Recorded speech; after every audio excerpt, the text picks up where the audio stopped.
Officials so cognizant of that call nowadays, but that would look pretty easy. Yeah, you're right. They took out of their hands having to wonder whether it's a 5-yard or a 15-yard inadvertent or not. Now, it's a lot easier. You see it, you call it. And he'll get into the end zone. Touchdown, Indianapolis. Two veterans, Phillip Rivers fighting T.Y. Hilton. And the Colts are able to grow their lead. So simple math here in the first half. They've had 3 drives offensively, and they have scored every time, and they've got the lead. Well, whenever we talk about adjustments, we usually talk about an offense making adjustments, right?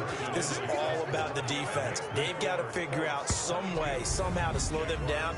Do they blitz a little bit more? Do they play more zone coverage? Right now, they don't know where to go because they're hitting them in every direction.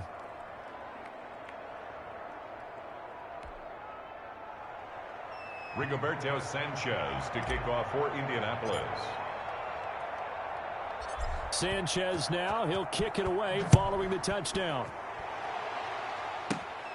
A fairly short kick. Now a hit and a loose football. And the Colts pick it up. And they are going to score on the fumble return. Touchdown, Indianapolis.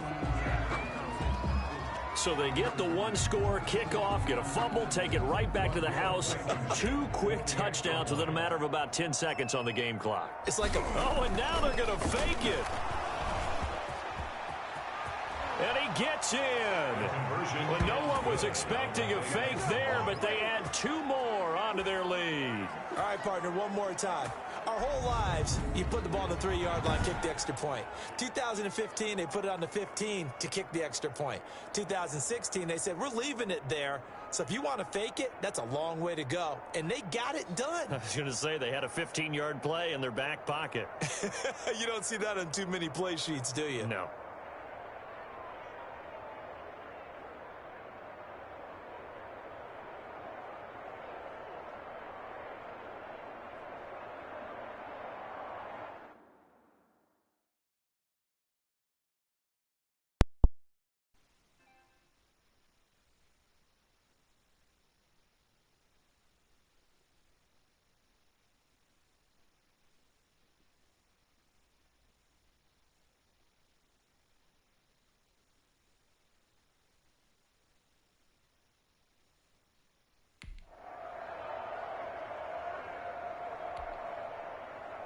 Rigoberto Sanchez to kick off for Indianapolis.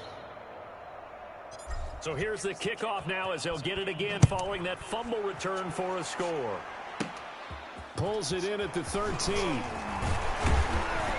And a nice return sets him up pretty good here right at the 30-yard line. Take over 1st and 10 at their own 30-yard line. The Jacksonville offense set to begin their next drive. And following the interception, just any interception, are you a little bit more cautious when you start that next drive? Now Minshew has it knocked out. Fumble. And the Colts pick it up.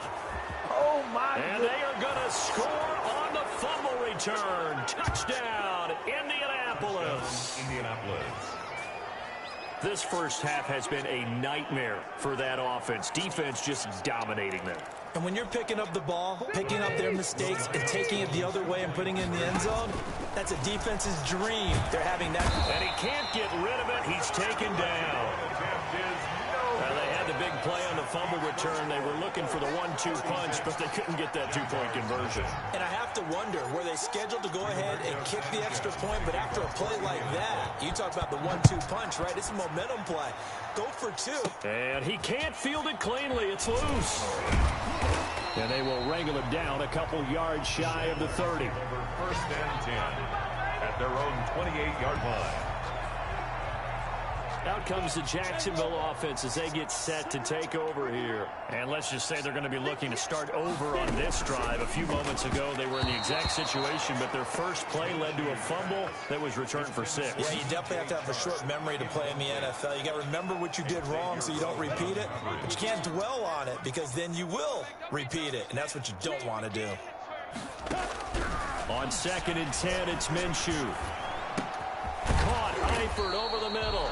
A short gain here, maybe a yard to the 29. They do get a yard there, but only a yard. Leaves them with 3rd and 9 looming. From the gun, Minshew to throw. Connection made with Chenault.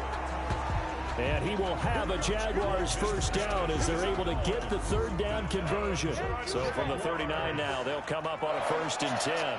1st and 10 at the 39-yard line. Again, Minshew looking to throw. That one caught by Ozigbo as running back. The completion, but they go in the wrong direction. A loss of yards, and now they're dealing with a 2nd and long. Well, I know it goes against the instincts of the person catching the ball because all you're ever taught is catch the football, don't drop it. But drop it there. Yeah, in that situation, dropping it would have been better. End up losing yardage, even though they completed the pass. As good as a sack. Yeah, how about that? Although they won't get the same credit for it, and it won't help them at contract time. Behind the line of scrimmage. Minshew throwing on 3rd down. To the left side here for Eifert. And he's going to come up a few yards short. Brought down at the 45. The completion good for only 6, and that'll bring up 4th. So much about this game is just understanding situations and then having to execute, isn't it? Guard the first down sticks. Don't let them get there. And they rallied and made the tackle. Oh, he'll field it in the end zone.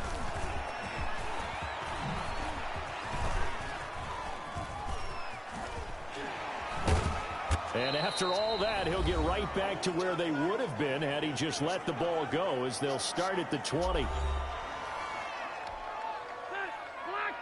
We remind you that coming up at halftime, Jonathan Coachman will be alongside. He'll have highlights and analysis from Orlando of this first half of action. And now here's a deep shot that's complete. Touchdown, Indianapolis.